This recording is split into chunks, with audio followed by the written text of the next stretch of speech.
আজকে আমরা খাবো গরম গরম ফুলকো ফুলকপির কচুরি। কি দিয়ে? ছোলার ডাল দিয়ে, একদম ভেতরে ফুলকপির ঠাসা। প্রথমে বাজার থেকে একটা কচি ফুলকপি কিনে আনুন। তারপরে ফুলকপির ফুলগুলোকে অল্প অল্প করে ছাড়িয়ে নিন। সেটাকে একটু হলুদ এবং নুন সহযোগে ভালো করে ফুটিয়ে নিন, জলটা ঝরিয়ে ফেলুন। তারপরে সুন্দর করে একটা পেস্ট বানিয়ে ফেলুন। এবার গোটা জিরে এবং হিং ফোড়ন দিন, তার মধ্যে লঙ্কা আদা বাটা দিন এবং হলুদ গুঁড়ো দিয়ে মশলাটাকে একটু ভেজে তার মধ্যে ফুলকপির পেস্টটাকে যোগ করে দিন। মেশাতে থাকুন জিরে গুঁড়ো, ধনে গুঁড়ো এবং লঙ্কা কুচি।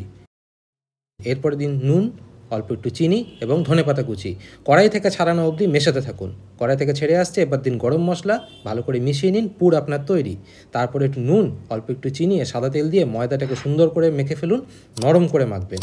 তারপরে ময়দার ছোটো ছোটো লেচি কেটে চেপটে সেগুলোকে বাটি বানান, বাটির মধ্যে পুরটাকে ঠেসে দিন, কচুরির লেচি তৈরি হয়ে গেল। ব্যাস, এবার লেচিগুলোকে সুন্দর করে বেলে ফেলুন, বেলে নিয়ে সেগুলোকে দিয়ে দিন তেলে। এপিট ওপিট সুন্দর করে ভেজে ফেলুন, দেখুন কেমন টপকা টপকা হয়ে ফুলে উঠেছে। তারপরে আর কি করবেন নাই বা বললাম।